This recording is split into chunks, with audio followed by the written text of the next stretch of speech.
Hello, I'm David Broadbent and welcome to episode 15 of the Chaddy Enders. Thank you very much for tuning in, whether you're listening or watching. It's greatly appreciated, and thank you very much for watching and all the feedback we've been getting. It's great to hear from people what you think about the episodes we've been doing.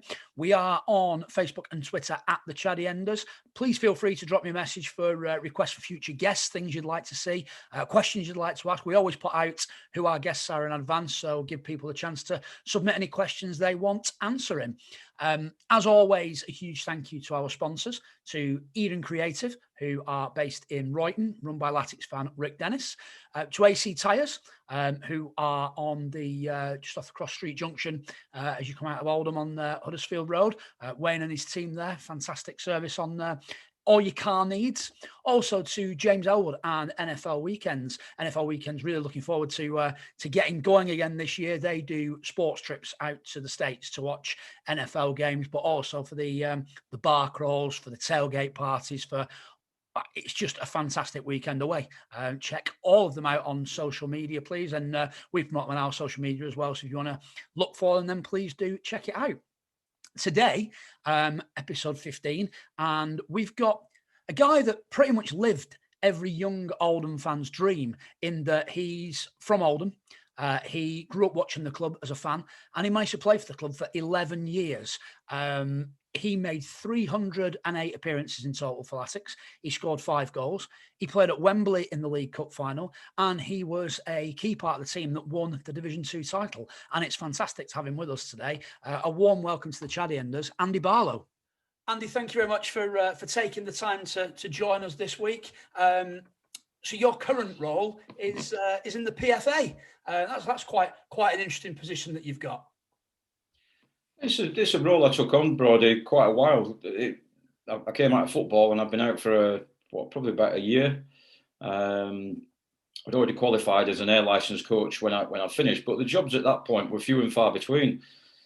I mean, football's changed so dramatically, the landscape, within a club since that point. So, if I would say to you, when I finished playing, there'd be such a situation, you'd have a first team coach, probably assistant manager at best, and the manager. Probably top club, you'd have, there'd be 3 people there. At the bottom end, there'd be a manager and his assistant manager, and that'd be it. You'd be lucky if you had a reserve team coach and a youth coach, and that'd be the structure within a football club. So if you talk about the professional landscape now, and many people who sort of watch on TV and they see all these people sat on benches and all the coaches and staff on pitches before warm-ups, etc. The warm-ups are taking place before games. There can be like 30 staff now surrounding a first team. When you look at it like that, it's almost like players it's almost a one-to-one coaching environment. I know they're not all coaches, but that is literally the structure to before, like to be 2 people for a full squad. So, yeah, this job came along, like I said, basically because there wasn't a lot of jobs at the time. And it was something that always interested me as I went through my own qualifications. And I just thought, it's interesting, I'll apply for it. It was more the coach education as opposed to PFA at the time. And I got the job. And obviously, once you start to do it and become a part of something that's quite satisfactory, really, because I was a PFA rep for many years at Oldham, Blackpool, then actually at Rochdale. It just sort of continued that sort of looking after players environment and care, which I've sort of been interested in anyway. And obviously just taken to another level. And the fact I've been there, I think 21 years now, again, an ever-changing landscape, things constantly changing. At the moment, we're going through the biggest change ever, with Gordon due to be stepping down and a new chief exec coming in. In that respect, it's whether I'm going to be there for the long haul, possibly not. I'm not sure that was an intention and idea at the beginning, but it's where I am and what I'm doing, and I really enjoy it. It's probably one of the only jobs that's got a bit of stability in it in football, to be honest. Indeed, the new chief exec had a loan spell at Oldham as well, Naito Malongo. He had a couple of months at Oldham a few years ago. So strange how these things sort of pan out. So looking back at Oldham, I'm going to take you back a fair few years now. Obviously, it's well documented that you're an Oldham lad, and the Oldham lad in the team at the time. When you grew up, were you an Oldham fan as you grew up as a kid?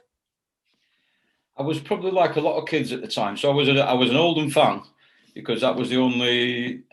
It was a bit bizarre, really. I was an Oldham fan on the fact that I had a neighbour a bloke called Mick Kavanagh who used to work on the buses, and he was a big Oldham fan. So when he was going to a game and he was taking his son Anthony to come across there, can your dad want to come to the game? Can I take him? And that was sort of my regular bits. My first games I was taken to Oldham was probably by my auntie and my uncle when I was probably about 3-4-year-old. That normally coincide with Boxing Days, Christmassy periods, that sort of thing. So I've always been in and around sort of Boundary Park, and my main experience of that was I was always in the Rochdale Road end. So if Mick Kavanagh used to take us down, it'd be walk down, sit on the wall behind the goal. I suppose in some respect you're a bit of a coconut, weren't you? Balls are flying past your head. But little 6-year-old kid there, anything hits you clean off the wall. But in those days it was. I think Maurice Whittle was left back at the time, penalty taker, and he was a left back, and obviously he stuck out in my mind because of his position. But yeah, that was always mine. But it was really weird, really, because I grew up as an Arsenal fan. Probably like most kids do today. My son's done exactly the same. It's really bizarre because I've watched my son grow up and think, why does he support Arsenal? And I thought, I'm never going to say to somebody, I supported Arsenal as a kid, because the reason I did was pathetic. And it was basically, that was probably the first game of football I watched on TV where I had a real connection with, and it was Arsenal playing in a cup final. And I remember always liking Bob Wilson. I wanted to be a goalkeeper. My granddad always used to say, you're never big enough. Just a joke. I'm probably about 5-year-old, and you've got to touch the door frame. If you can't touch the door frame, you can't be a goalkeeper. And Arsenal. I think Arsenal had gone on and won the FA Cup or something at the time. I can't completely remember. And then like the shirt, the red shirt, white sleeves. So that was sort of my TV team, if you want. I mean, TV wasn't very frequent then, but that was sort of my team. And my granddad used to give me his. Used to collect tokens out of his Park Drive cigarettes and then send off for a book. And he used to give me the Park Drive book of football. So a real introduction to football for me was my granddad smoking like a trooper and then giving me the book from his tokens. So the Oldham thing was that was my reality and my enjoyment and my smell of, if you want, wintergreen and real life action and pies and Bovril and all the rest of it that sort of wafted around the football ground, where the other bit was a televised, I suppose, romantic ideal until Leeds United beat them. And Alan Clark scored a diving header, and then I decided I needed to be a Leeds fan. So, like I said, it was a bit weird. And my son, he grew up in that period of the Arsenal Invincibles, and I just watched how he took on. He was suddenly like, I want an Arsenal shirt. And I think, why do you want an Arsenal shirt? And then I started to think back to my memories of growing up, and it was that similar connection that and the difference with him is that he's been down to Oldham, watched a few games, what have you, not a lot, but for him it was always I had to take him to Arsenal. I mean, he's never been to Highbury, but it'd be like we'd go to Bolton. So when Arsenal were in the Premier League, it was anything around up here, we'd go and watch a game. But it's just weird how a young person's imagination and love with a football club is captured early in the years, and how that's actually done. Like I said, and for me, it was because TV was so sparse. It was Arsenal was a team that I'd seen and think, wow, where was this team from? It's a London team. I knew that. You had no real connection, but that real connection with Oldham. Where I think kids these days, I think it's probably different, and I think that probably does reflect in the crowds and what's available, because football's everywhere now, isn't it? It's different. Yeah, absolutely. Did you, growing up in Oldham, did you always want to be a footballer? Because you were a pretty good rugby league player as well, weren't you? I wouldn't say I was pretty good. I mean, I was just decent at school. I mean, I don't know where you get to with standards, when you get higher than that. I think it's, I suppose for me, I think if you play sport and you're reasonable at sport, quite good at sport, you've got good hand-eye ball coordination, and we talk, I get a bit silly now and start talking about principles of play if I'm not careful. But, if you sort of, I call it understanding, creating and exploiting space. If you sort of get that as in sport, it's like most sports are quite easy. As long as you've got that connection between your eye, your hand, your foot, whatever it is. And you can judge speed, etc. So, yeah, I suppose I'm like I said, a young kid, what do you want to be when you're a young kid in the middle of Oldham?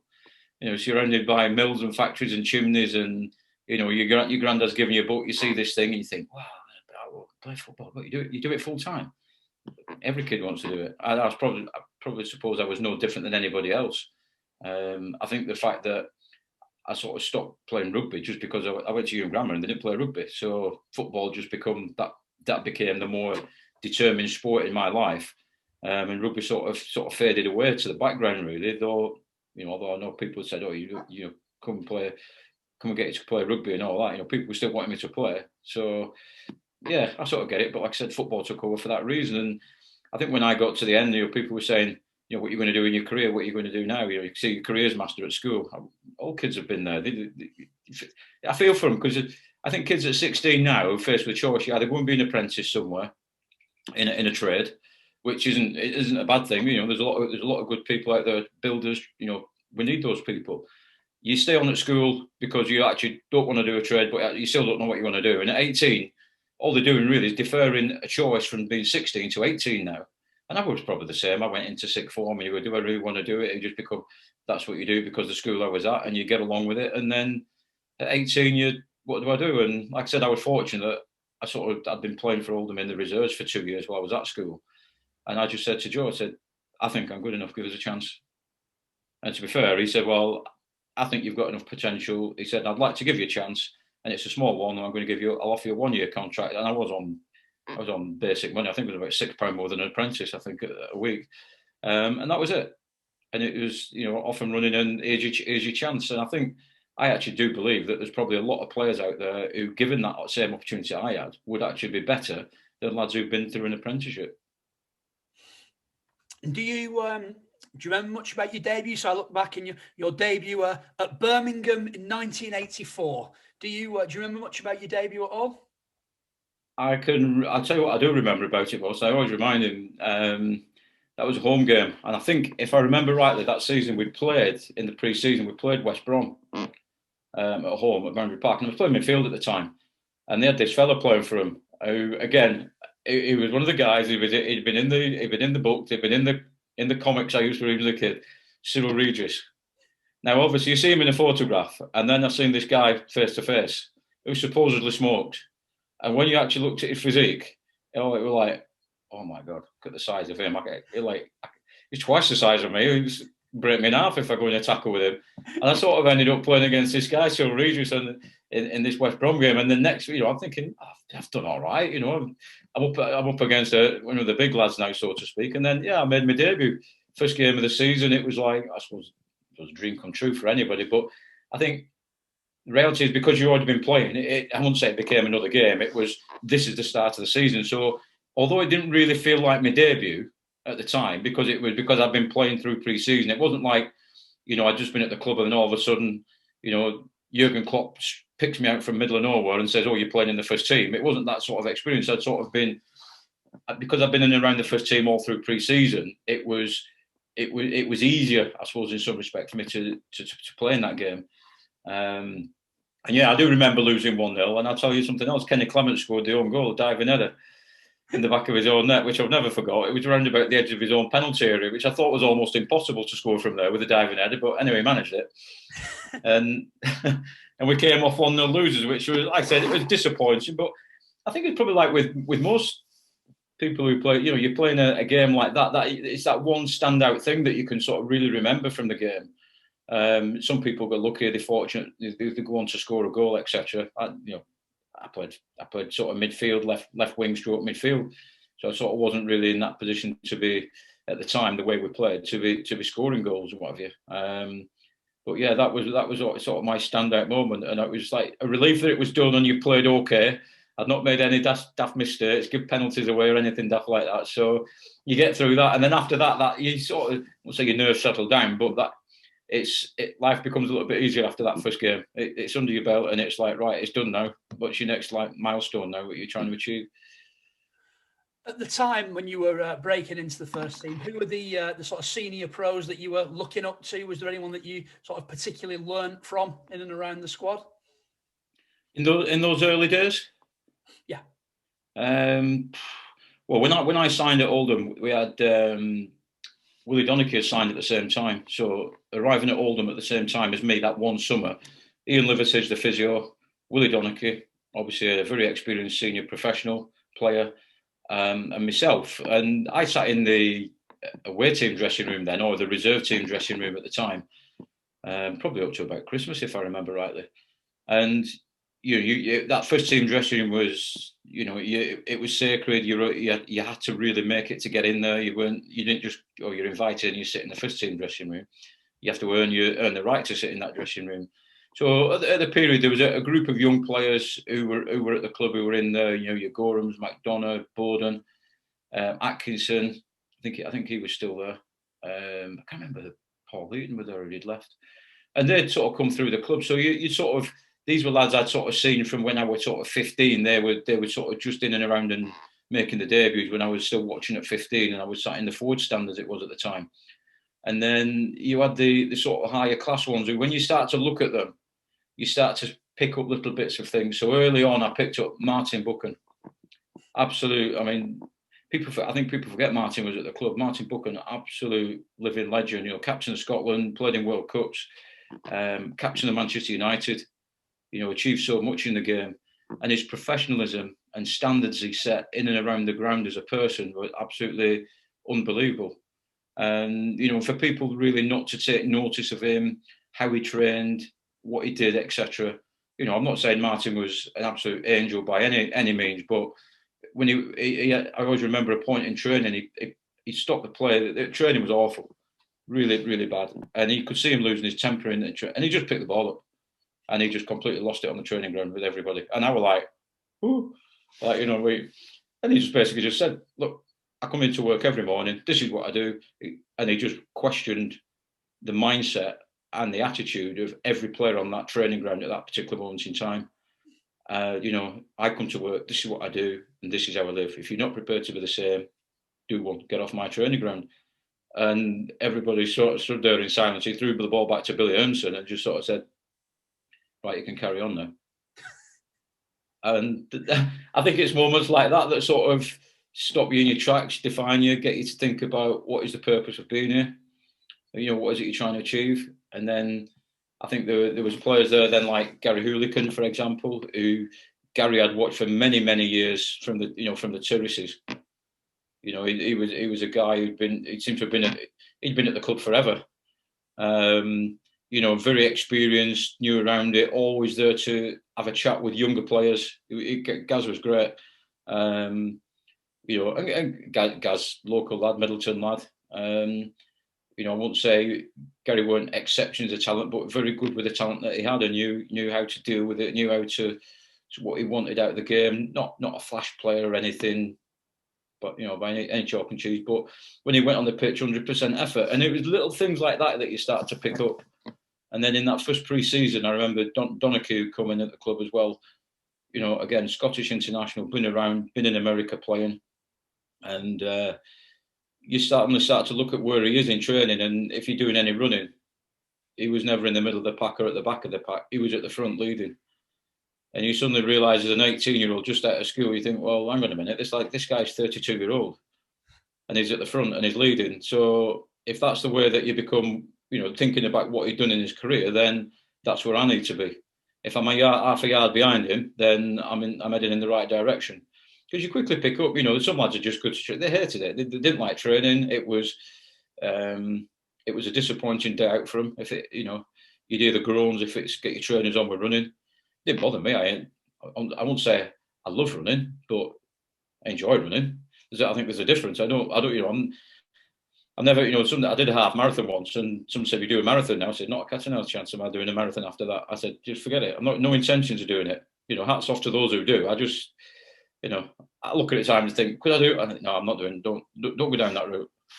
But the point I'm making here is, it's mind over matter, isn't it?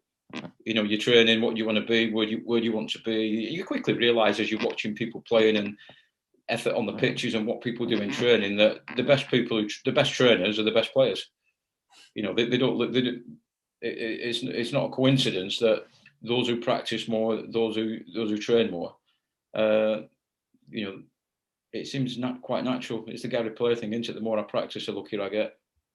He said with a smile on his face. Yeah, absolutely, yeah. And so you've been in and around the first team for a couple of years. You've established yourself, and Latics then take part in the first ever playoffs Yeah. Any other season would have gone up automatically. This was my first season as a fan watching the club, and to come so close over those games against Leeds. Do you remember much about those games at all? Yeah, 86, 87 season.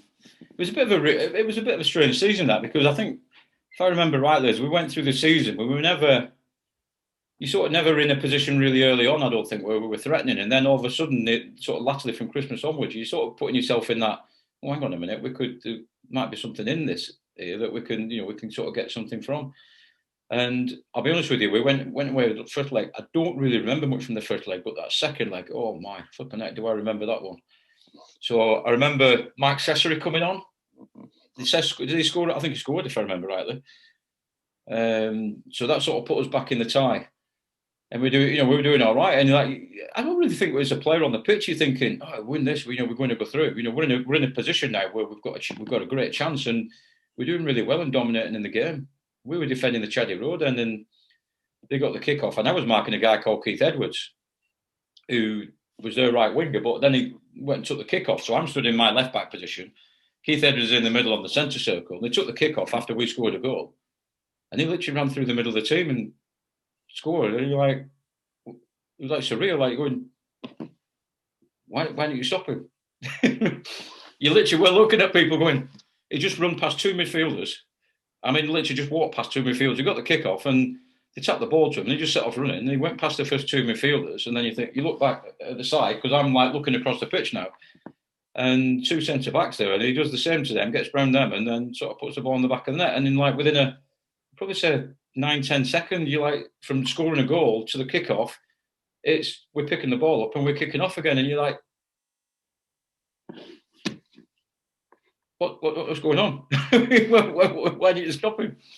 And that really was, I think the aftermath of that for me was, I think it was a realisation really of that sort of fine detail and the difference between success and failure being so small.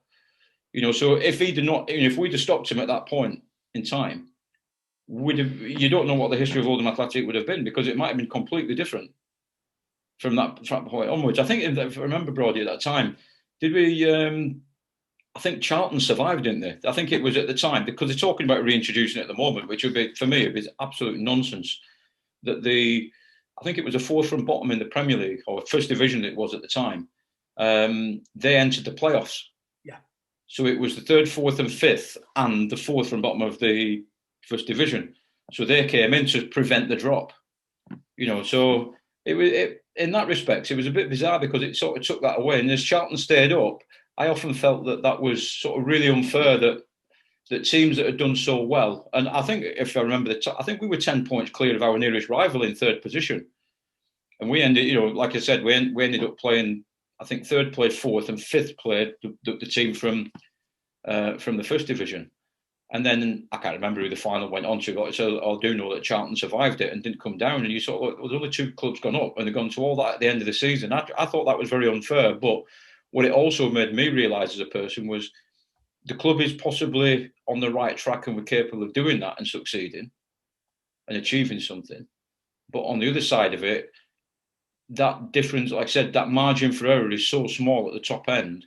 That was an area of the game that sort of had to be removed. So, if you want to be what's called a successful team. I'll be honest with you, I look back at that team, we had good players in the team and around the squad, but I wouldn't have said it was as good as a team as the team that eventually did go up. What I would say, it probably started the foundations of the team that started, that Joe built on that actually got up. So I think there was something there that it was that first taste of, yes, look, a team like Oldham could go up. There is a possibility. Never say it's a never. But on the other side of it, it was, okay, so what do we do? What do we do from here? And I always felt that, when Joe was at the club, I always felt he was always building towards that anyway. The guy had a difficult time. It was sell a player every season, and it always had to be his best player. So your players like Gorham had to go. Basically, we just had to cash in on him. Mark Ward had to go. It'd be before your time, Brody. Ward, great little winger. I'm trying to think where we got him from now. think we signed him from. No, he's gone now. Name's just gone. No, non-league club, Altrincham, something like that. We've got who's it? Mickey Quinn from Stockport. For nothing, and then turned him into, and guys. These guys, Wardy, Quinn, had gone on to do great things in the game. But if they'd have been kept at Oldham, you just sort of wonder whether, would he have got more out of them? Paul Jones is a centre back, probably one of the best centre backs I've ever played alongside. Absolutely fantastic positioning, reading of the game. Got him at the wrong time in his life. We got him at the back end of his career, but great for the young players. Great advice, guidance on the pitch. Absolutely fantastic. Something like that. Another player in that early period, Andy Linnigan, we sold him to Arsenal. Again, went on to be a top class centre half with Arsenal, and Oldham at the time they couldn't afford to hold on to players like that. So to achieve what we did in 86, 87 in that first year of playoffs, I thought was quite remarkable in the fact that, given that we were always selling the best player that we had and having to make do, so to speak, I think it was probably, a massive achievement for a team that wasn't really set up to achieve what we did in that first period. But like I said, I think once you've had that first taste of success, it makes people hungry around the club and people want more. And then Joe keeps building the squad. We sign a lot of cast-offs, if you like, players like Dennis Irwin coming in, Paul Warrest, Earl Barrett, and that builds to 89-90 and the start of, just two completely crazy seasons in Oldham. So starting with 89-90, obviously the cup run starts. We hammer Scarborough. Frankie breaks a record. Did you know at the start of that season, so you've come in for pre-season, looking around the dressing room, do you think, yeah, we've got something here? I wouldn't have said at the start of that season, no. Definitely a definite no. I'd definitely say at the end of that season, I went in for I can't remember my contract. Yeah, my contract was up at the end of that season. So I'd sort of gone in to renew my contract. And I remember walking out of Joe's office at the end of that season and saying to him, and I want this contract renegotiated next year when we get promoted. And he looked at me and he went, what do you mean when we get promoted? I said, this team will get promoted next year. We'll go up. We'll get promoted to the first division next year. Guaranteed. I said, and I want my contract renegotiating if that's the case. So I walked out. I was happy at the time. It was probably a pathetic contract when I look back at it, but I was happy with it, and I off I walked, and out you go. But the season before, I wouldn't have said I had those vibes in me. You've got good players around you. We're starting to gel. It's a youngest team that Joe's been, like you said, you're quite right. Joe's been sort of building it. We've got players in the team then, like Dennis Irwin's in there. We've got Earl, we've got Warrus, you've got Marshall in and around then.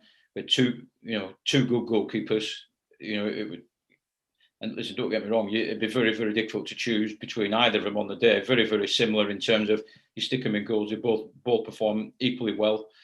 I look at some of Hallworth's saves over the years and you think, flipping out, unbelievable saves he's made there. Same with Rhodesy, exactly the same. Rhodesy, absolutely unbelievable shot stopper. Absolutely fantastic. Very vociferous on the pitch, etc.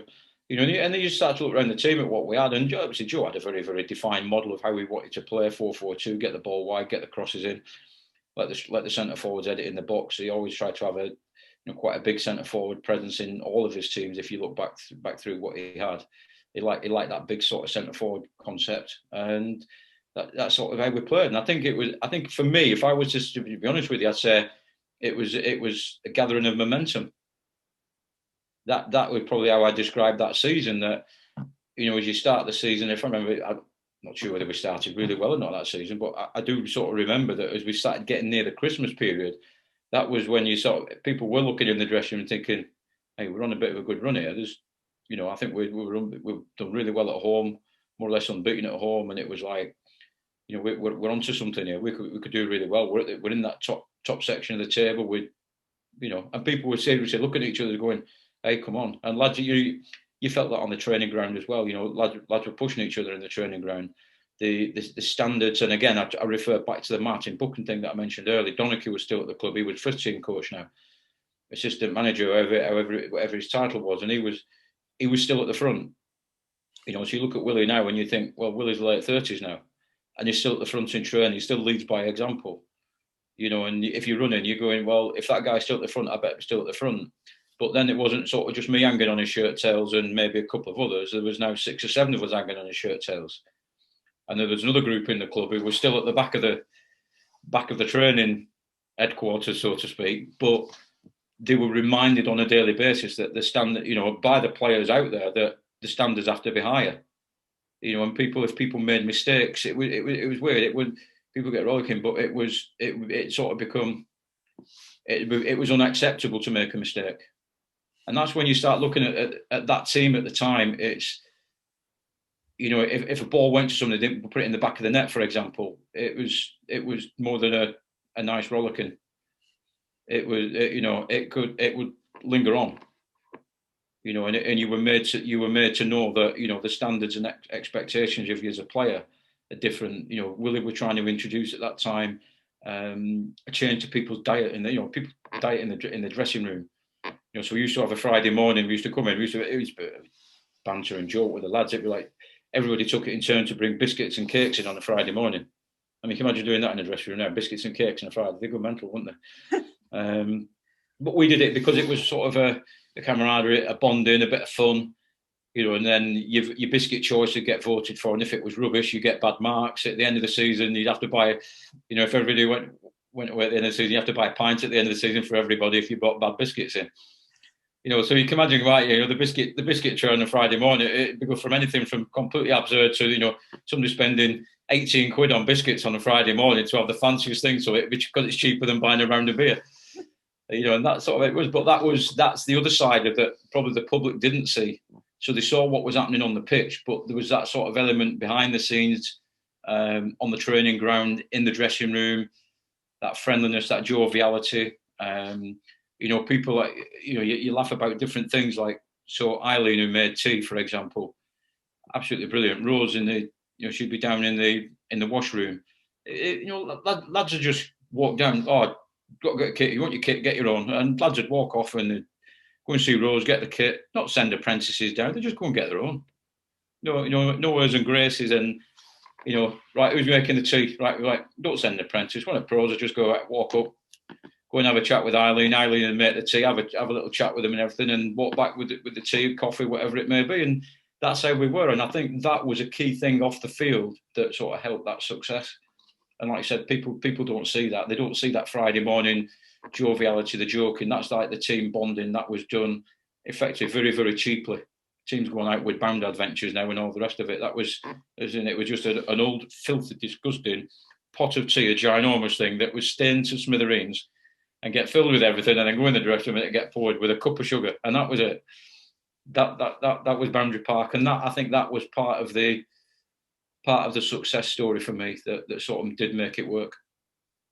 You mentioned the team bonding there. So we've done interviews with both Andy Riccioni and Marshall, both of whom refer to Tuesday Club. The dreaded Tuesday Club. What was your role in that? Were you one of the protagonists, or were you one of the better behaved lads? Let's just say I wasn't a member. The furthest I got at, at the time, people do different things. I never criticise anybody. I mean, I listened to some of the stuff that went on in that Tuesday Club, and you'd think, oh my God. I mean, I'd just die if I so much as sniffed alcohol when I was younger. It used to kill me.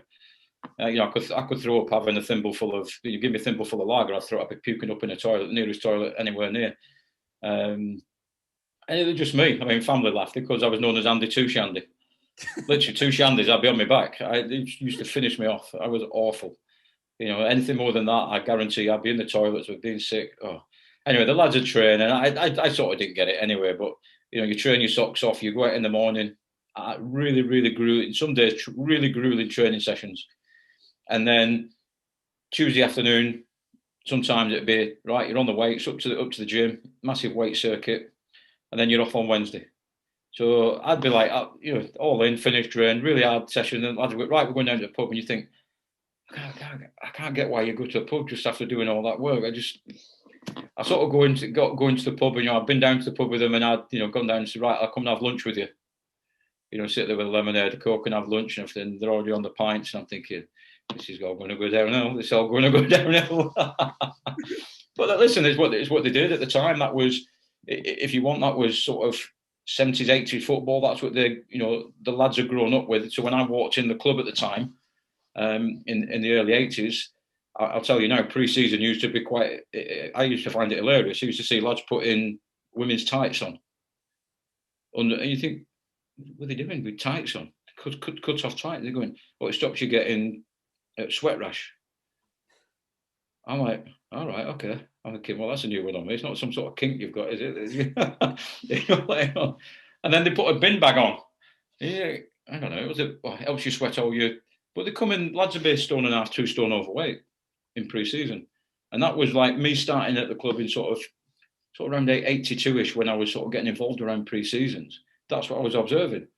And then, like I said, because these lads who I was now playing with are grown up at seeing that, it's just that continuation of, well, this is what we do. So I think the Tuesday Club was probably formed out of a case of, well, this is what we do. It's always been done. It's what they do in football. You go out, you train hard, you go out and have a drink, socialise, have a get together, and out you go.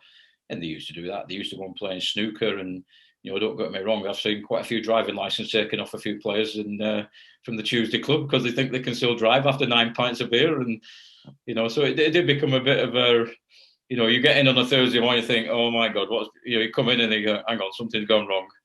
Who was in for the high jump this week? And in some respects, it was quite entertaining. You'd be sat in the dressing room and somebody's come in and he's lost his license. You think, well, that's going to be a bit tough on him, isn't it? But like I said, it wasn't me. I was, meal and gone, and it wasn't me being goody two shoes. It was me just trying to be sensible and not puking up. That was me, unfortunately. So, on the 89-90 season, we'll get to Wembley shortly, but any game particularly stand out for you in either of the cup runs? So perhaps maybe beating West Ham and knowing that you're going to be at Wembley. I think if I think back to that season, it's difficult now. It's so long ago. You're testing my memory now. I think in that season, that was the season, like I said, as momentum built in that season, you sort of became, I think Boundary Park became a fortress. And there's things that take place these days, and for all the wrong reasons and all the wrong arguments, and people can say what they want and everything else. I look at you at the moment, at the background at the side, you've got Chaddy Enders. Yeah, what are they known as now? The Rochdale Roaders. I mean, flipping out, come on. That club, that ground is built as a fortress of second half, you're kicking towards the Chaddy Road end. You're going downhill. You've got the wind behind you off the Pennines, and you're going downhill. And it's an awful place. It's an awful place, and everybody's changed it all around. And what had become a fortress in my day when we were playing, and teams come in and that cold night. You think the night games? Go back to the cup games at nights. You'd have been there. I mean, I think everybody in the town was there at the time. Teams would come and they think they'd roll you over. And I always remember, and I'll tell you this one, I remember playing Arsenal, and I'm trying to think who was playing up front. Merson was definitely playing. Rocastle was playing. Merson, all the big names of that Arsenal team. I'm trying to think the guy who played up front. It wasn't. I don't think Wright played. It was the guy who went on to be a journalist. Oh, damn gone. Anyway. And they were playing up front. And I remember at one point, we were really, really dominating. We're kicking down towards Chaddy Road then. And I remember Merson turning over to someone and says, well, come on, lads. We're on TV. Let's put a bit of a show on. And I remember looking across and going, oi, you don't get the ball. You can't put a show on. And you're getting hammered, by the way. And that, to me, I thought, wow, how cocky and arrogant was that as a comment? Like, oh, we're only at Oldham. It's like little small town. And it sort of built that, for me, it sort of built that resilience and changed the attitude. Think, is that people's attitudes when they come to Oldham? They think that they're just Oldham are going to roll over and just let them win. And that sort of, those little comments set back in the dressing room, lads will be, all right, like, one of them, is it? So teams have come then and you started playing like that, the Alex Ferguson psychological game with players, coming on the plastic, they'd be turning up and saying, what shoe do you put on? Have you ever played on plastic before? And they'd look at it and they go, no, you put them on your feet then. Don't play with the others. You'll be in agony if you play on the others. If you've not played on plastic before, don't put boots on or anything. And you make them. You said to tell them to put some stupid footwear on, which you never even think about playing in. And then you come out for the game and they'd have it on the feet and you'd think, oh, I can't believe he's got that on his feet. And he'd be playing and then like you stand on the toes deliberately and kick them and they'd have like what I call pumps on. And like at our time, they'd come back with the boots on. You think, you just watch me walk out the tunnel with my boots on, with moulded studs on. Surely the first thing that you do is go, if they're all playing in them, that's what we need to play in. But they didn't, and you could get into players' minds straight away. You know, we give them that first little nudge on the plastic, and they shred half the skin comes off their elbows and their knees, and then they don't like it, and it sort of became we sort of developed that attitude, and that was the Arsenal game. And like I said, we beat them. I remember playing against Aston Villa, and David Platt was playing for Aston Villa at the time, and I was up against David, and I played for David at Boundary Park Juniors. Played with him in the team, etc. And he was playing, and again, Villa were flying high, and again, another thing. And to be fair to him, he just said, Andy said, all the best in the next round. This was 5 minutes before we finished.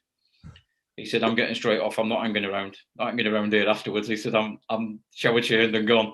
He said, good luck in the next round, and I'll see you soon. And I always remember that one day, and it was that really, I think even that 5 minutes ago, and he just give up on the game. It was like, we're not going to beat these. But then with that fortress became, you know, those cup games at that night time, that became a catalyst, if you want, for we actually started to believe that nobody was going to beat us. And I think that then created, like I said, so when I said to you about it was momentum building, I think that was one of the things that sort of really helped us as we were doing it. We sort of had that attitude of, you know, come on, these are not beating us. You know, you'd run through a brick wall for each other, because that was sort of the bonding that the lads had got in the dressing room for each other. You know, nobody were having it. And we actually genuinely believed it went out. We'd beat them. And if we're coming at 2-0 down, we'd actually believe we'd still beat, we genuinely believe we'd beat teams 3-2. That was sort of the attitude in the team and the belief. And yeah, Joe was a gambler. And, you know, I've played with, I've worked and coached and taught Martin Keown, for example. And Martin Keown said, why did you used to go to a 3 up front? Oldham used to play 3-4-3. I used to laugh and think, I'm not really sure we played 3-4-3. I think we just put an extra man up front to get us back in the game. And I was trying to explain it to him. I said, what actually we did, we created chaos. Because if you look at formation now, teams who play 3-4-3, we played 3 centre forwards within 5 yards of each other. So the 2 centre backs, 3 strikers. We still played with 2 wide men, get the ball out wide, put it in the box. And I think Joe were gambling on the odds of we've got 3 strikers attacking a ball against 2 defenders. We're probably going to get success. And I always thought that was his sort of attitude. And 2-2, we're back in the game, back to 4-4-2. And before they've realised they're trying to reorganise the teim, we changed the team again. We're playing 4-4-2, and they didn't know what was going on. And that little bit of chaos that Joe, and that was Joe, because that was, you know, I actually believe he thought we were good enough to, you know, get back in the game. I mean, that was the start of the downfall and the beginning of Ian Marshall, if you remember, because it was always Marshall who was pushed up front. You know, I remember him scoring, and he said, that's it, I'm never playing at the back ever again. And you think, wow, okay. Now, listen, Marshall went on to have a fantastic career by doing that and became, you know, that unranged, gangly, awkwardly moving centre forward, but he knew where the back of the net were. But I'll tell you what a great centre back he was when he turned up at the club in his younger days, because he was good on the ball, he was calm on the ball and knew what he was doing. But, you know, in training, he'd be a nuisance. He'd just go and play up front in training. He had no discipline to play at the back. I think Joe gave up in the end and just let him have his own way. But yeah, that was, like I said, those things, that momentum, that building. I think we got unravelled, but was it Hull City around about New Year that season? And you know, they upset the apple cart, you know, because nobody expected us to get beat by them, and they sort of upset that sort of run of wins. But I suppose if you look at modern football now, you know, the longer it goes and the less you've been unbeaten, then eventually somewhere that record has got to be broke. It resets, start again. And I think sometimes that point where you get that reset, it's sort of helpful, because what it actually creates for you is that the pressure comes off then. So I think as you go through that season and you're undefeated and nobody beat you for a year, whatever, what basically happens then is, as you're going through it, everybody's like, knows they can win and we should win, but that little bit of doubt starts to get a little bit bigger every week, because it does become, it starts to hang over you. And once it's been removed, oh, come on, we can win this. It's gone now, it's done. Start again. Let's see how many games we can put together now. And like I said, it's a reset, you rebuild and go again. And that were brilliant. They were standouts. West Ham would that season absolutely fantastic. It was just ridiculous, weren't it? 6-0. And again, but you still go to and speak to West Ham fans, and they still talk about it being the academy of football. I do that guy I work with, and he keeps going, "Oh, West Ham Academy of Football," and I used to look at him and say, "We hammered you 6-0, mate. Well, tell me it's the Academy of Football." I said, "Okay, we'll let you win at your place." I said, "We couldn't be, but we didn't even have to turn up. You couldn't have scored 6 with an empty net, but you win that, and then that's that reality check that, hang on a minute, we're in a cup final here. Oldham were in a cup final, and I think that season that probably detracted because of that fantastic cup run in the FA Cup. Because don't forget, we played United that season as well. In two cup games, we drew the first one, which we should have won. We had a disallowed goal. Gone back, played them again, and they beat us, and that one went right to the death. So now you've played all those cup games, you've played all the League Cup games, you get in the cup final, and then when you finish the cup final on an absolute boiling day, which, don't get me wrong, we talk about memories of that season, that's a memory that'll never ever disappear. You're suddenly left with God knows how many games left at the end of the season. You think, they're talking about it now, and I think we played 63 games that season. And I laugh when this lot are moaning at the moment saying, we've got 38 games to play. I think, get on with it. So, in terms of Wembley itself, what are your sort of standout memories from the build up to the game and playing at Wembley in front of a full house and what have you there? Travelled down the day before. I think we went down the day before. If I remember right, I have no idea where we stayed. Some posh hotel that I've never stayed. Never been in a hotel anything like it. Oldham had really put the boat out. I think they put us in a travel lodge. Something like that. No, it was a fancy hotel because I remember they had a table tennis table outside. I mean, I'd never seen a table tennis table outside in my life. You can't do that up here, can you, in the north? Anyway, doing all that, and just little things going down. Your memory things back. I remember going past a car crash with a car on the roof. We had the club doctor on board and a surgeon, the club surgeon on board, the guy who did all the operations, etc. for the club. It wasn't exactly the club surgeon, but it was a guy we used. And coming down, and they both looked and. I remember the coach driver saying, "Are we stopping?" Because there were people in the car, and they both went, "No, there's somebody at the scene. Carry on." And like, wow, curfew thing. They said like the aggravation they have to get into if they stop and getting involved. Like, carry on, keep going. And they stayed overnight, and some fans were in the hotel, and I think there was a massive nervousness in and around the camp then. So what was going to happen, and I'm not sure that. Sort of days sort of ran out like a normal overnight stop would be. I think people were probably doing things that they wouldn't be normally doing. So, like I said, the table tennis table, and I remember people playing table tennis. So you think, what are you doing? You never play table tennis on an overnight stay. Why are you doing it now? And then they run up, and I remember Marsha. I mean, it was quite sad actually for certain people. So I think the team would have probably picked itself on that day, and then. Marsha failed a fitness test. I think he had a thigh strain or something at the time, and he was really down and upset. It was dream opportunity, etc. And he took that really bad, Marsha. I think he smashed a toilet to smithereens in Wembley, if I remember rightly, or the hotel. I know he got a bill for about 500 quid, but he was just angry and frustrated, and it was that great opportunity, that great stage, and get him on there. He'd probably been the guy who'd have run him ragged in defence. I don't think Frank Bunnard had played in that game, possibly. If Marsh had been fit, Frank might have been on the bench because he was struggling that season with his knee. That season was the start of Frank's sort of end, really. It become a bit of a problem for him. And listen, anyway, we go out and you see that massive. I remember turning down Wembley Way. It's a bit different now, but you drove down it then in the coach, and they were just lined the blue and white skies, red and white of forest, and sky was completely blue. Everyone was in t-shirts, and you get that nervousness on that trip, and you get in this massive dressing room, and the bath in the side. It was like, I mean, I couldn't stand up in the bath. I literally had to hold on to the side because my feet wouldn't touch the bottom. That's how big it was. And you're in that dressing room, and you walk out of that thing, and it just you're in a really dark tunnel going up, and as you get to the end, it just opens up like that, and it's just this massive noise, and you see the stone top of the building. That place of legends, and you play the game, and I remember going out and looking at some of the team and thinking, "Well, you've been here before. I played rugby. You've been here before. It's exactly the same. It's exactly the same." Trying to block things out of your mind, and you play the game, and we had a great start. And I listen. I spoke to one of Joe's sons, and he was working at one of the data analyst companies, Pro Zone at the time, and he'd run that game through sort of all the stats that they do, how they did the breakdown. And he showed me the stats one day, and I was like, wow, I can't believe we got beat 1-0. We absolutely, in terms of shots on goal, corners, you name it, everything that we did, possession, we absolutely hammered them. And Nigel Jemson, we've got with it. I mean, if you kick a ball at a post, the odds of it actually going straight back to you are probably about 1 in a million. And that ball went, I went right thinking it'll go that way. I think Earl went the other way thinking it'll go that way. We've got a goalkeeper on the floor, and it went straight back to Jemson, and he just taps it in.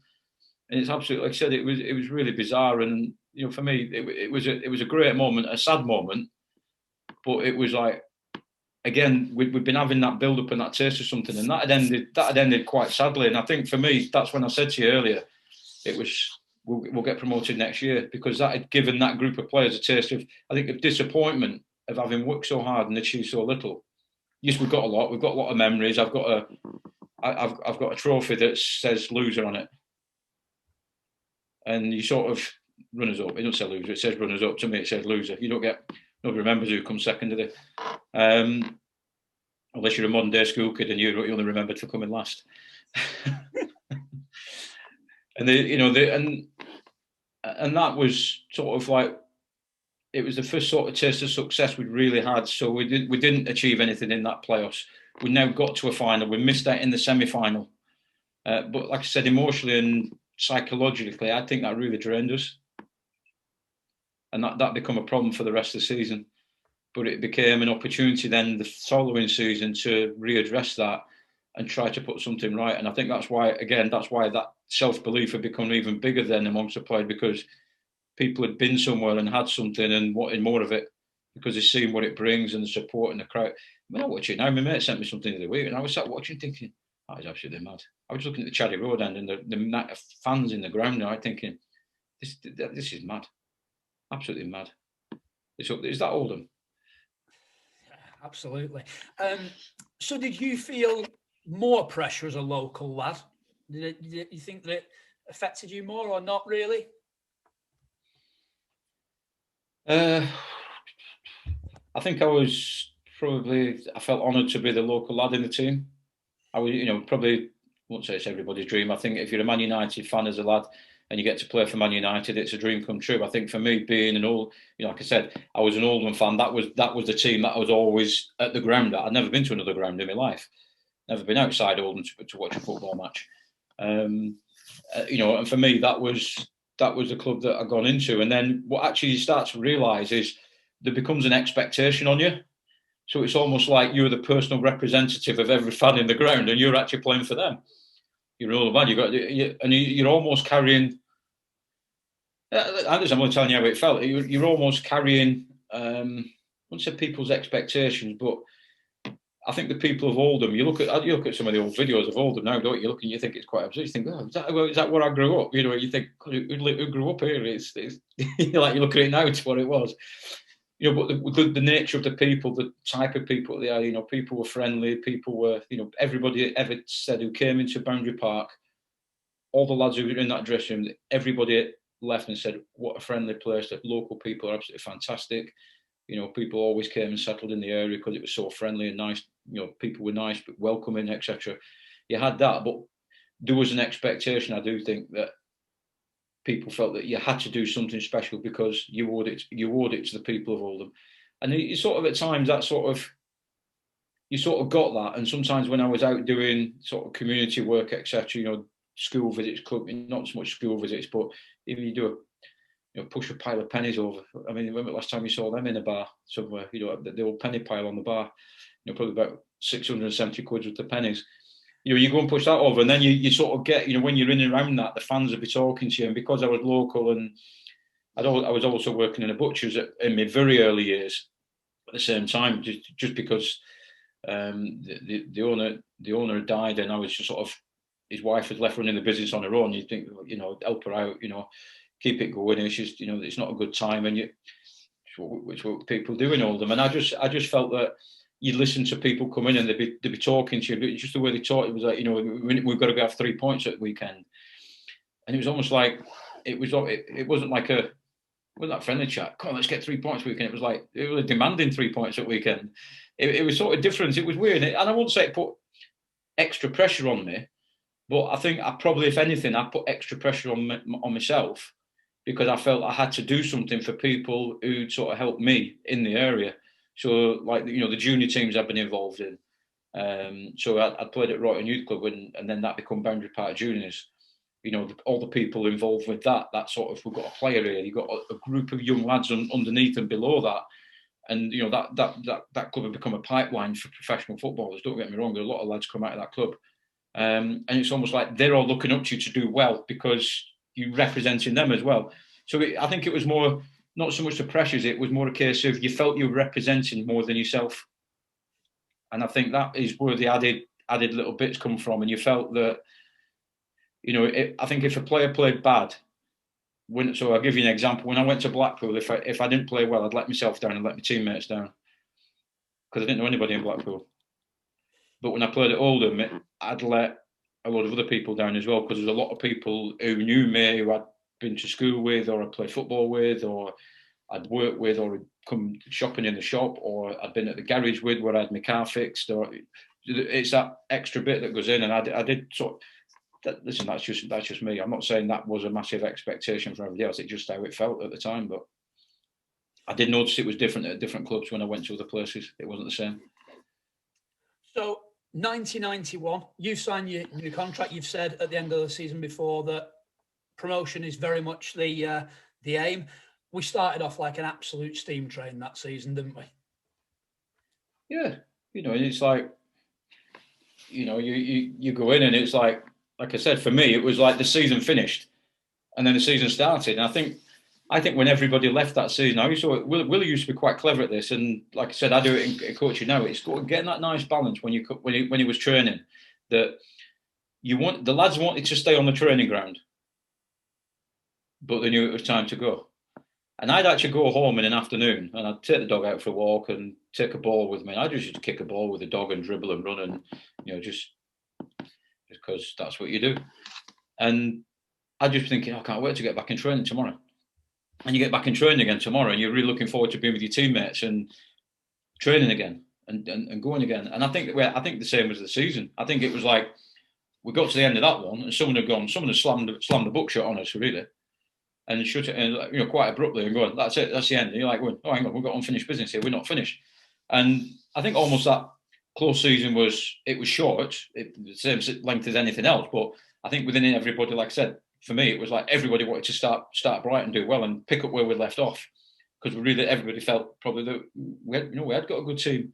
There was something here, and if we start right and what we've done and achieved the year before, we can repeat it. Like I said, personally, I felt at the end of that season, like I said, I had that meeting with Joe regarding my contract. I genuinely thought the team would go up anyway. I thought, this team will go up next season, and I was proven right at the end. But I think I remember Joe looking at me like, "Such confident? What do you mean?" I went, "Don't you worry, we'll go up next year." I think it probably panicked him a little bit, because he was starting thinking, we might have to pay bonuses out here. Was there obviously promotion was secured away at Ipswich. Was there a point before that, though, that you thought, yeah, was there any particular game that you thought, right, yeah, we've got this? To be honest, I've had this discussion many times with people, and every time they say it, I can't genuinely honestly think that there's a particular game where you're suddenly going, oh, that's it, we're going to get promoted. I think the nearer it got to the end, the closer you got toward the finish line, the reality of what could be really started to sort of dawn on you. I think before that, we were just going along with it. Turn up, win a game, turn up, win a game, turn up, and then, occasionally then there's a bit of a blip on the horizon, there's a draw on the horizon, there's another, you draw again here, and where's that come from? We're not supposed to draw matches, we're supposed to win games. And then as you get that bit and you start looking at the table, and I do remember going to that away game at Ipswich, like you said, and then that become, if we win this game, you're up. But I do remember in the games prior to that, pressure had started to build, because it was like if I remember rightly, we weren't having a particularly great run near that end bit, and it was like, where's the three? You get to, all teams go through it. Where's that 3 points going to come from? are we going to get these 3 points? Are we going to get what we needed? Because I do remember when flipping it was one party when we finished at Ipswich, but after the Ipswich game, it was like someone let the release valve gone, and everything, just all the steam had come out and gone. And then it was after that, it was a case of, that's it, we're promoted. Now, you can go one or two ways. You can just go, you're promoted, or you can go, let's go win the league. Now, we looked at each other and went, let's go win the league. And we made a conscious and serious effort to go and do that. And that's where that next instalment at the end of the season really kicked off for us. But I think the pressure and build-up to that Ipswich game was unbelievable. But like I said, you go back to the Ipswich game and then you're winning that, and some of the crowd issues and scenes in that game, phenomenal. And Ipswich were a big club at the time. People forget, going to Portman Road, that was it wasn't, you weren't going to a little like out back in Cambridge. You go into Ipswich Town, serial UEFA Cup winners and that sort of thing. So big ground, good players. Because I remember playing in that game, they had a guy called Romeo Zondervan who played right wing for them. Good player, great right wing, very, very fast. And he's been nightmare to think, God, playing Romeo again this weekend. After Clatcham early doors. Get taken out of the game. And at Portman Road, the dugouts were actually on the pitch. So they weren't on the stand, they were sort of on the grass on the pitch. It was a bit of a gap between the stand and the thing.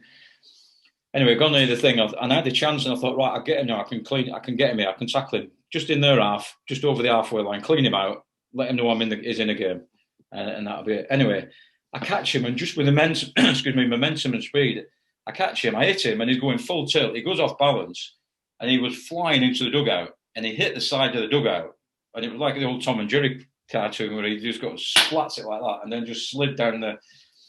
He said, and he was out cold on the floor, and I was like thinking, I sort you out, mate. And I'm thinking, in the back of my mind, I'm thinking, I hope he's all right. I meant to clatter him. I didn't mean to kill him. And then I was walking off in that game. Half time, grounds in the corner, walking off, and this guy had a right go at me. Every time I got the ball after that, I was booed, as you can imagine. Crowd were on my back, big crowd at Portman Road. They were booing and all the rest of it. And he walked off, and I felt, and he was out of the game, and he was like one of their best players. And I thought, well, he's out of the game. You've got every chance of winning this game now. I used to do that quite regularly. If there's a player I thought I could do with taking him out, I'd take him out if I had the opportunity. It didn't bother me. You used to get away with murder then, and he had a right go at me. This guy, proper go. Anyway, as we've gone on and you win the game and the ball hits back in the net, and then the referee blew that final whistle. You're like, you stood there thinking, God, we're up, we're promoted. That's it, we're up. And it's like that. And the next minute, it was this massive pitch invasion. They're coming from everywhere. And obviously, you didn't know whether they were friend or foe because Ipswich played in blue as well. So the people coming on and they're like, you're getting mobbed. And the worst thing now is, to get off the pitch, you've got to get right into that far corner over there. Anyway, I remembered one face. And this guy confronts me again, who confronted me at our time in the tunnel.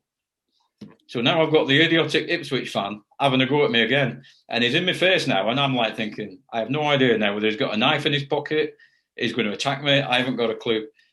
And he goes, I can't not going to say on here what he said to me. And I just looked at him and said, right, think quick. So I just went, I'm surrounded, I'm nowhere. I could have been dropped on the pitch. Everybody had gone home and I'd have been on pitch dead. That was the situation. I was thinking, right, and I said, the difference between me and you though, mate? I went, I'm now a first division scumbag. And at that point, his jaw hit the floor. He didn't know what to say. And I thought, right, I'm off. And I scarfed it. And that rate, I was gone. So the next thing I sort of remember from that then was that flipping out, that coach ride home. That was like unbelievable. Absolutely unbelievable. So we're Wembley then. As a contrast, I'll tell you now, we left Wembley Stadium. Nobody really wanted to win the bar after Wembley Stadium. Ipswich was completely different. It was one mass celebration. The coach drive from Wembley, we met up with all the wives at a hotel, girlfriends and wives at a hotel, and we all had a meal, and it was a deathly silence drive back. We met up with them. It was all sadness, commiserations, and like that. And yet this now, we've got at the complete opposite extreme. We're coming back, we're promoted. Yes, there's the rest of the season. let's enjoy it. This makes up for what we missed out on last year. Lads were getting hammered. They were singing on the bus. We pulled up, I think all the lads in Oldham, we went, I can't even remember the name of the nightclub. It was near the old co-op on Union Street, on Queen Street. So where the Mecca Bingo is now. And it was like opposite there, and there's a nightclub in there. And we literally got the coach driver to drop us there. And we all piled off with our tracksuits on, went in and just got on stage and started singing. It was absolutely mad. Absolutely mad. And that, like I said, that was brilliant. And I think I went, again, that night, I think I had a few drinks, and I think I still had a hangover on the Monday morning. I think my head was still banging then. And then, like I said, that was the next bit we sit in, and it's like, oh, everyone's talking about the weekend, and Joe's trying to get us focused on the next game and thinking, well, come on, guys, we've got a chance sort of promotion here. And, and then, well, the rest is what it is, isn't it? But absolutely, the end of it, it gets even worse, doesn't it? So when we go to win the league and we get to the final day, Sheffield Wednesday, I mean, they were a good side as well at that time as well. And we find ourselves 2-0 down. At that point as a player, you've said before that even at 2-0 down, there were times where you thought, no, we'll still win this 3-2. Even at 2-0 down, did you believe that day that it was still on, or did you think, well, yeah, we're coming second here? Well, I think what you've got to remember, people forget. Yeah, sometimes I sit and look at teams that I played against, you think, that team were unbelievable that they had. You look back now, at the time, I used to be quite arrogant at the time with teams. You used to say, people said, don't disrespect him. I think, you're just a bloke. Don't go on the pitch and go, it's me against him. And if he's better than me, it won't be through lack of effort. It'll be because he's actually a better player on the day, or he's a better player than me. But I'll be doing my utmost to stop him playing and doing what we do.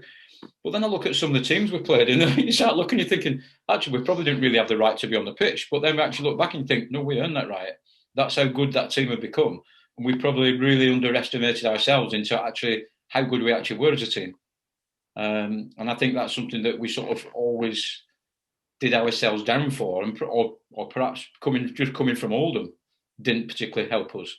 It's Oldham Athletic, and even the news, it was Little Oldham Athletic. And then you think Football Focus at the time, the team from a town of chimneys, always the same picture come on at the beginning. There's millions of chimneys, and they always portrayed it as a smoke. Yes, that's what it was like, but most cities were like that. Most towns were like that. Manchester was exactly the same. Manchester going through a start of a regeneration period in the early 80s, so it was no different. So United and City were no different, except United already had past success. But that game, like you said, I remember that first goal, and they jumped in. You think, oh, flipping out 1-0 down, and then they went at 2-0. You're thinking, oh, get back in here. And then when Paul Bernard, I think, was it Paul Bernard scored the first? I can't remember who scored the first goal now. We got that first goal, and at 2-1, you think, there's a chance here. We're back in it. We're back in it. And then as it gets to 2-0, you think, we can win this. And I genuinely actually thought, and I would say this, at a point in that game, thinking, we can win this game. We are going to win this game. But something's got to make it happen.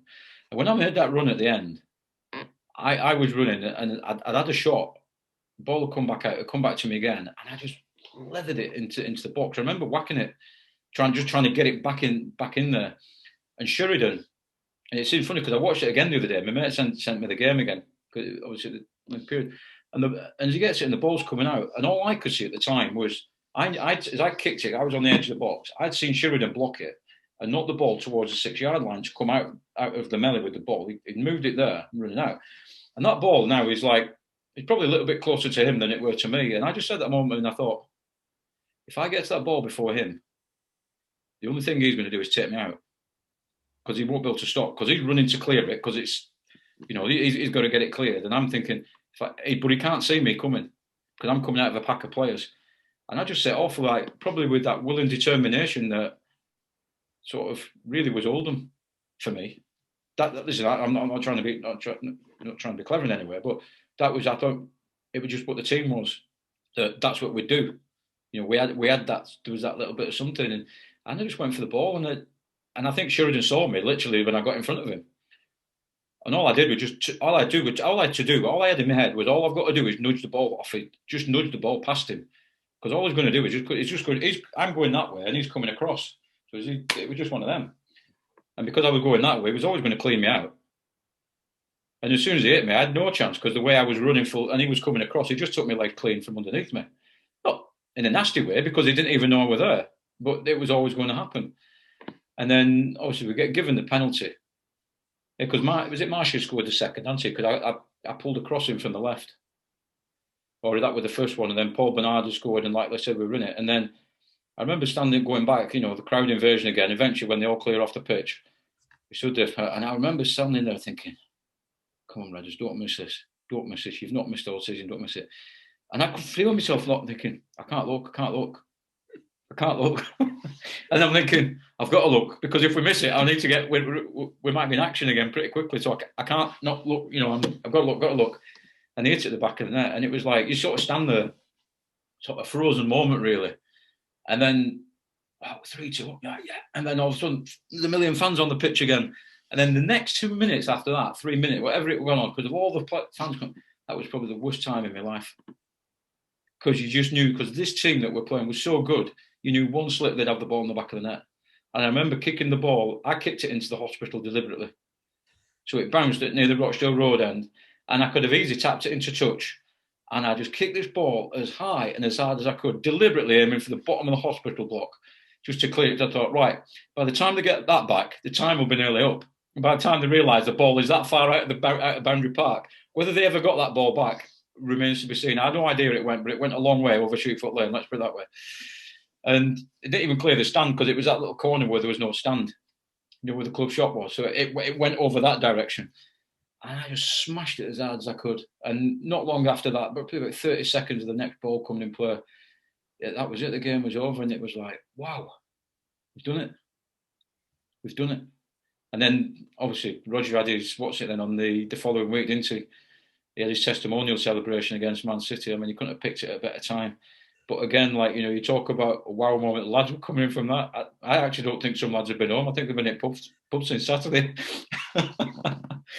But again, absolutely, like I said, absolutely fantastic. But that game at night, you see a crowd, you'd think it was another cup final for Roger's testimonial. Remember the City players saying, "No, don't be turning us over and hammering us." And we're just like looking. I'm thinking, you're lucky if half of these can trap a ball. That's it, smashed out the brains. I remember Marsh and Rick Oldham had wigs on because that was the first time we'd had a celebration photo of the team that won the title. And we stood there now because the trophy was obviously down at West Ham. So now we've got a trophy presented, and we've got a picture of the trophy. And Marcia and Rick have both got wigs on. It's both smashed out of the brains still. But I think Rick had turned up from the pub in the afternoon to play. It was like, it's only a testimony. And then he got there and realised, actually, it's a cup final against Man City. And I think we absolutely hammered them in that game. I mean, City were thinking, this is supposed to be testimonial. But for us, it was just a celebration of everything that had gone before. And then, of course, you get the promotion to Division 1.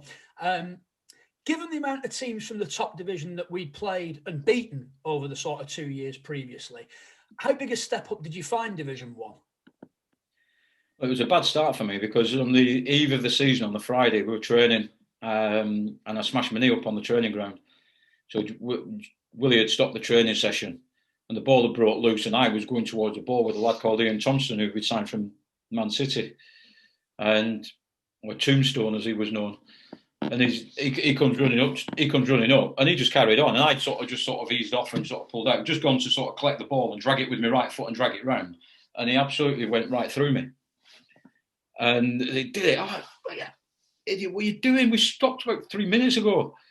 And I was like that. And then I really, if you ever done your medial ligament, there's a pain in your knee. And it doesn't hurt your knee. It comes up in the back of your throat. It's horrible. And I thought, I've done my knee. And I was like, my medial ligaments have gone here. I got up and I was trying to move my knee, and I thought, I felt sick. I thought, my medial ligaments have gone.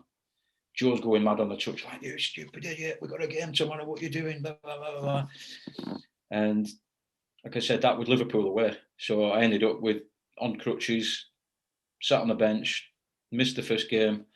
Great occasion for all the lads, great chance to go and pit the wits against the best. So for me, it was a late start. So it'd be very difficult for me to say that. But what I can say is this: 3 months after, when I was fit again and back in the team, playing games, because I think it was probably easy for the lads, because as they started the season, it's easy to break yourself into it. But I was then thrown in at the deep end 3 months later, and I'll tell you what I did notice: the speed was completely different. it was. I'm not saying the players were quicker because they weren't fitter, they weren't quicker than us. We were the same, but the ball got played quicker. If you made a mistake, it got capitalised on. If you got a chance at goal, it had to hit the target. That was sort of where the differences were. You were suddenly playing against, where before we're playing against your team, we played Villa, we played Arsenal, but actually you're playing these every week now. So it weren't like you play that and then you're playing away, you're playing at Oxford, and then your next game away is at Bolton Wanderers, whatever, something in your own division. It was like you've got Villa, now you're at Newcastle, now you're at Sheffield, now you're at West Ham, then you play Liverpool, then you've got Man United. And that was the difference. And it was like every game, there was no respite, no rest in between the level and the standard. And every game that you were going playing, there was internationals in the team. The quality of it was a change because, yes, we had to go and play on grass, but we proved our worth on grass the year before when we got most away wins in the season and we got promoted anyway. But then almost was, I think for me, was like, you playing on that grass every week, the quality pitches, your playing style had to change a little bit. Joe tried to carry on his particular style of play that we'd got success with. It wasn't really working because our gung-ho attitude was great, but we're now up against better goalkeepers weekly, better defences on a weekly basis. We're playing against strikers who give them 2 chances at goal, they'd score 1. And they'd punish you for making those mistakes, and I think those were sort of the sort of reality checks of what we were. I don't think that we lost that sort of die-hard sort of spirit that Oldham had and had brought through so successfully. But I think the challenge of that became more difficult as we did that. And I remember we played Tottenham, and Venables was in charge of Tottenham. Lineker was playing for Tottenham at the time. Again, another team full of internationals. And that was the first time I'd had sort of really, I think in my time, where we were winning 2-0 at Boundary Park, and I got the ball and travelling towards the halfway line, and they'd all dropped off. Nobody was coming to close me down. So if you talk about modern tactics, Venables at that time, he went on to do England in the Euros '96, and so he was sort of, I suppose in some respects, he was ahead of his time in terms of what he was doing. He'd gotten his team to drop off and defend. We're not going to get any first, and they were 2-0 down. And I put my foot on the ball because all I could see was loads of white shirts in front of me. And I turned around, I passed it back to Richard Jobson. And Job never liked having the ball at his feet anyway. And Job was sort of went, he sort of, what are you giving it me for? You have it. And give it me back. And I just stood there and I put my foot on the ball. And I thought, well, I don't need to go forward. We're 2-0 up. What I actually want is one of their players to come close me down, then I can play to somebody in the hole. That's what I was trying to do, but they weren't coming out of the hole. So there was nowhere to pass to. Everybody were marked up. So as soon as you pass it, you're risking possession anyway. And then Joe got off the bench and he went mental with me. And I mean, absolutely mental. Get it forward, get it. Because, and this is where it's funny about when you look at expectation from clubs and teams and supporters, that was the expectation at Oldham at the time, because that's what we did. We get it forward and you get at them. And I just went, we're 2-0 up. They need to come and get the ball off us. And Lineker shouted, he's taking the, like that. And I thought, yeah, I am. And then the lad, I can't think of his name now, was he Algerian, North African, Moroccan or something like that. Can't remember his name. He come running out to close me down, which is all I wanted. And all I did, I played it to Rick. And I just wanted that space so I could get the ball into somebody. And then we set the attack going. And that was for me, that was the start then of something different that I started to see. And really probably got me interested in doing what I'm doing now. So that was the start for a tactical game then. Teams didn't just turn up and play football. They adapted the way they played to different teams. They'd do certain things. They'd have strategies. It was another level. And they do it clever. Arsenal, for example, would hit you on the counter-attack. They'd let you play on the halfway line and they'd get the ball to Ian Wright in behind you, and he'd murder you for pace because he was so quick.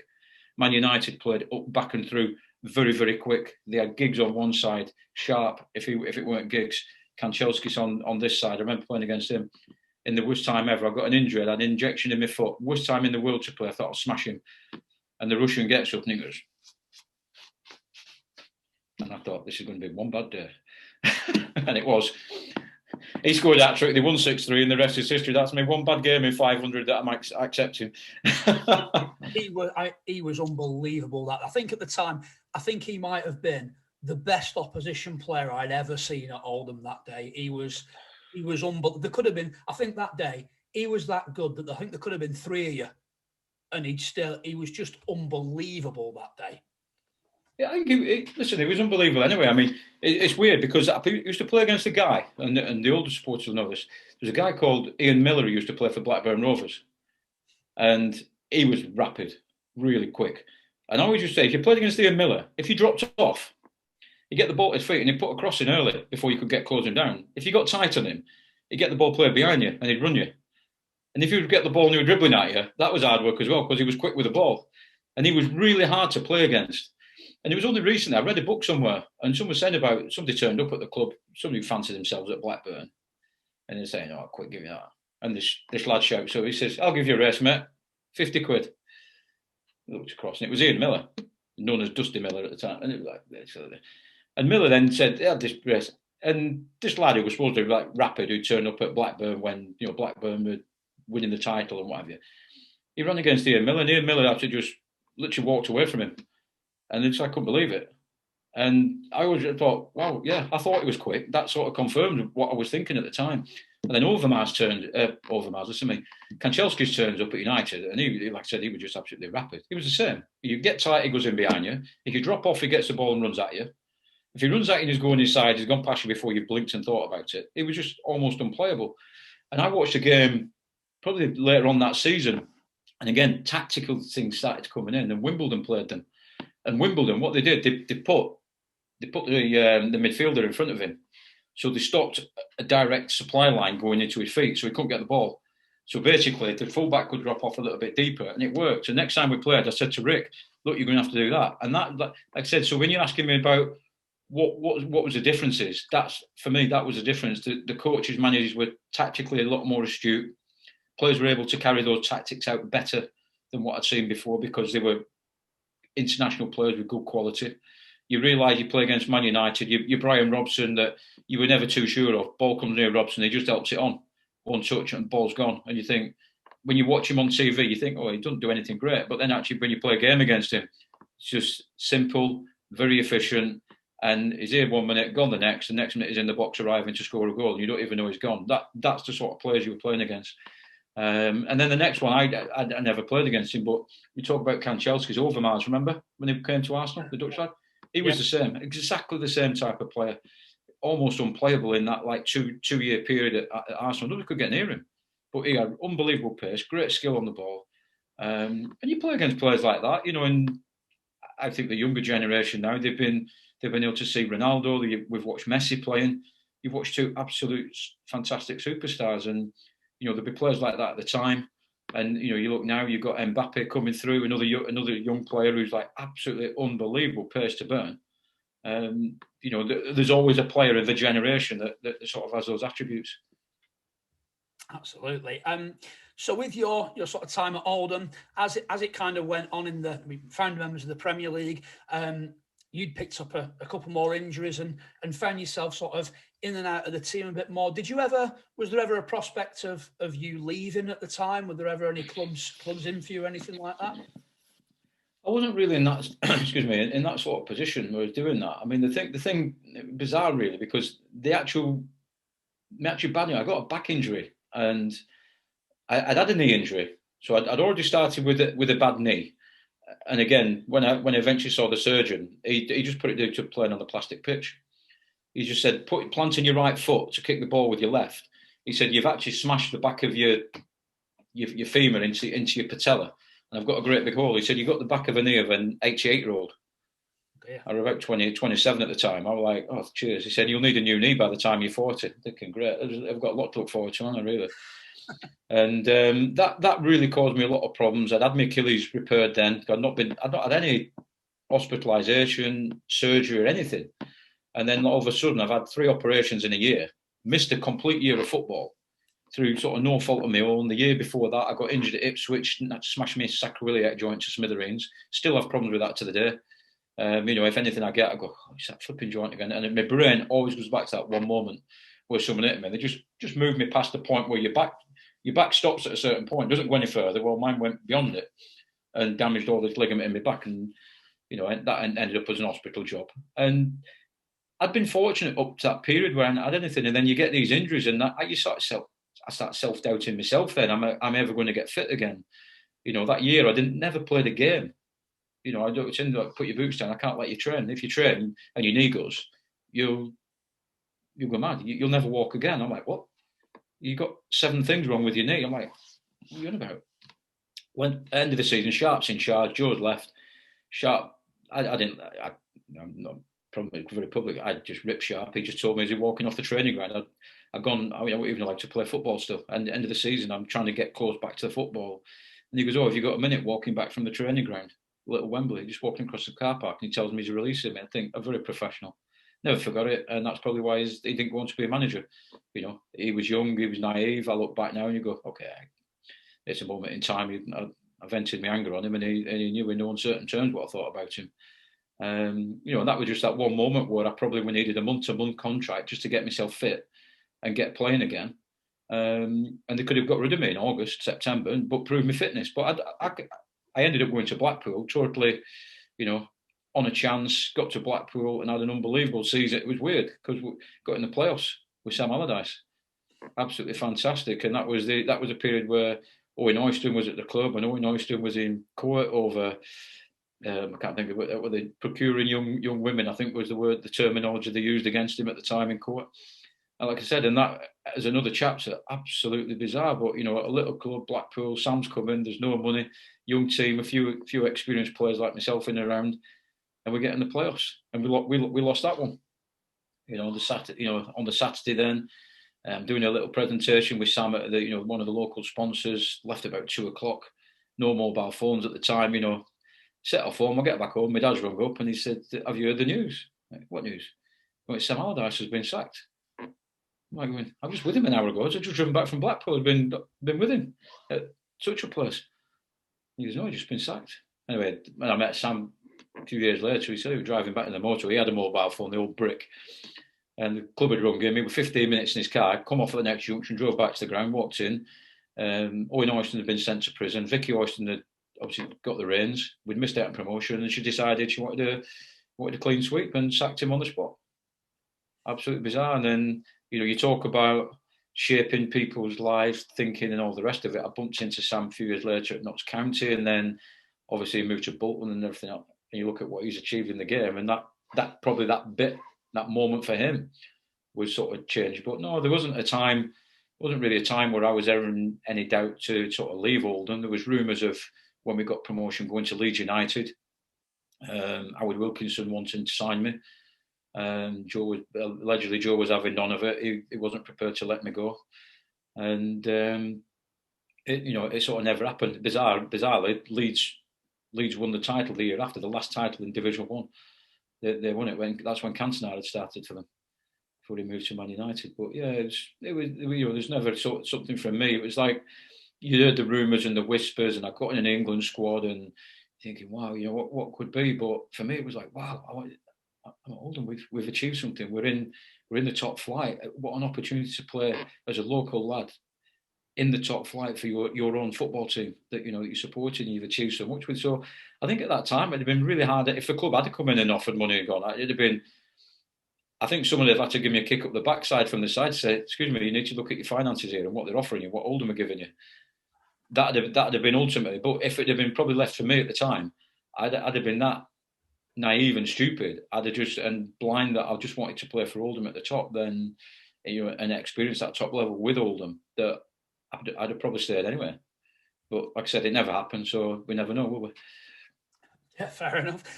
So I put on social media yesterday that I was interviewing you today, and did any Latics fans have any questions? I got the same question 5 times in 15 minutes.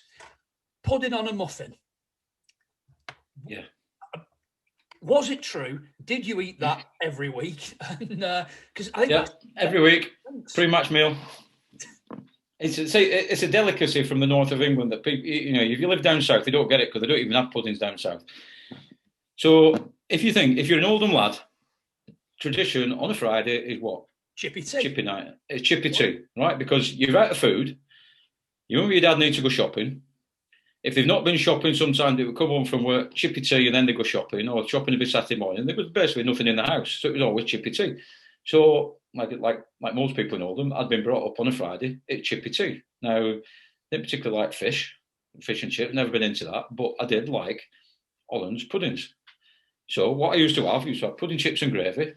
And then at the time, from being about 14, I was working at the butcher's. So I used to go to my girlfriend at the time after work, and her parents would always they'd go to Chippy, get me pudding and chips. I'd finish work, go home. I was playing football the following day then.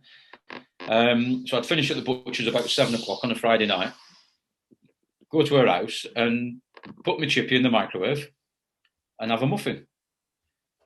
And because I'd been working, I was starving, hungry, and the muffin would be there. And particular day, I'd cut the pudding in half, put it on the muffin. I thought, you know what, that tastes really good. And that was the start of the pudding on the muffin. But yeah, it was actually true. I just used to cut a Holland pudding in half, stick it on a muffin, and eat it. Fantastic. People should try it. It's absolutely, it's a delicacy. Oh, we got asked that question loads. So we always ask the same sort of 3 or 4 questions to everyone that comes on the podcast. Best player you played with during your spell at Oldham? God, people say that to me. Who's the best player you play with? And I can honestly say I can never actually been able to say to anybody the best player I played with is X, because I've never been able to do that, because I think I've played with that many different types of players, and players who've done phenomenal things or gone on to better things in the game that you sort of didn't expect at the time, etc. I've always said I'd never ever pick a player out and say he's the best player I've ever played with. If I were to say a player, one of the most highly respected players, I think I'd have to go back and say that would probably be Donachie and Buchan, for the simple reason they were both Scottish internationals and played in World Cups. And there was no, if you look at that, but yes, I played with both of them in the period, but only relatively for a short period of time. And then you could look at someone just say like Ian Marshall, and someone would say, well, what about Marshall? Look at him, you go, wow, he went on to unbelievable. What I thought, Paul Warrest probably could have had an unbelievable great career, but probably could have done a lot more with it. Then you look at people like Andy Ritchie, who I played against and played with at the time, and Andy sort of stayed local and everything. Never really thinking much of him, but you look at stuff now, and even Roger, you think, wow, the ability to score a goal, absolutely fantastic. But you look at that, and it's very, very difficult to pick a player out and say that is the best player I've ever played with at all time at Boundary Park. He was absolutely phenomenal, because I've played with so many talented guys on that pitch who've gone on to do different things or not particularly gone on to live up to expectation of what they could have achieved. I always say it'd be wrong of me to say that's the best player I've ever played with, because I actually don't think there is. I think I could say everybody I've ever played with has been absolutely fantastic at a moment in time. I think some have gone on to be absolutely live up to expectation, be better than others, and there's others who've never lived up to the expectation that realistically that was there at the start, and it's never materialised. Okay. So no, I'm not committing to that one. Fair enough. No, that's fair. I mean, you were at the club for 11 years. You played with a lot of players anyway. 308 games for the club in total, 5 goals. Any of the goals stand out? Have you got a favourite? 5 goals. I'm a bit like Gary Neville. He's only scored 5 goals as well. Goals are favourites. The one that, I'm not saying it's a favourite because of the thing, but the one I scored against Arsenal when Roger crossed it. I always remember that one. That partly because it's my top flight goal. It was the one I scored at the top. And I remember the movement. Roger broke. I think they made a free kick. It was like we were on the counter. Ball goes up to Roger, and I'm steaming in the box. I'm the most forward player. I'm thinking, what am I doing forward here? And I thought, what do I do? I was like thinking, what do I do when I get in? I thought, I'll do what Roger does. So I fainted left, come back. Lee Dixon ends up on his backside on the floor. Roger plays the ball in, and I smashed the ball in the back of net. And it's a good job I was close. I were. It'd have gone over the bar. Or about 3 yards out. If I'd have been 4 yards out, I think I'd have cleared the crossbar with it. But that was in the back of the net, and that was going up to Rochdale Road End. And I think A, it was a top flight, B, it was absolutely packed, and C, it was against Arsenal, the other team which I supported as a kid. So I think if as a top one that I scored, that's the one. Okay, and we always end on the same question with everyone. So, what is, if you had to sum up your entire, and I know this is difficult because you were there that long, your best personal memory from your time at Oldham? Flipping heck. The best personal memory in my time at Oldham is, well, there's two, and they stick out like sore thumbs, chalk and cheese. Played in the cup final at Wembley. Massive achievement for us as a club, as a person. Going back after having played, because I played for Oldham at rugby, played rugby for Oldham there as well. So going back after playing there at 11-year-old and playing in the final, playing for your town team, absolutely unbelievable in front of 80,000 people. That was like absolutely fantastic. And then that, like I said to you before, that following season, winning promotion, achieving it in that last bit, getting that penalty and winning the title. Now, never take it away. Never take that away from me. Excellent. That is a fantastic place to leave it. Andy, thank you very much for joining us. It's been brilliant to look back at your time at Latics. Pleasure, Brody. Thank you very much for having me. A huge thank you to Andy Barlow for taking the time out to join us on this week's edition of the Chaddy Enders. Some fantastic memories and great times to look back on at the club. Just love hearing stories like that. It's really, really good. A big thank you to AC Tyres, to NFL Weekends and to Eden Creative for their support of the podcast, and also to Luke for editing and bringing it all together. But most of all, thank you to you guys for listening or for watching or however you consume it. It's really massively appreciated. Thank you very much. Have a great week, and we'll be back with another episode of the Chaddy Enders next Thursday.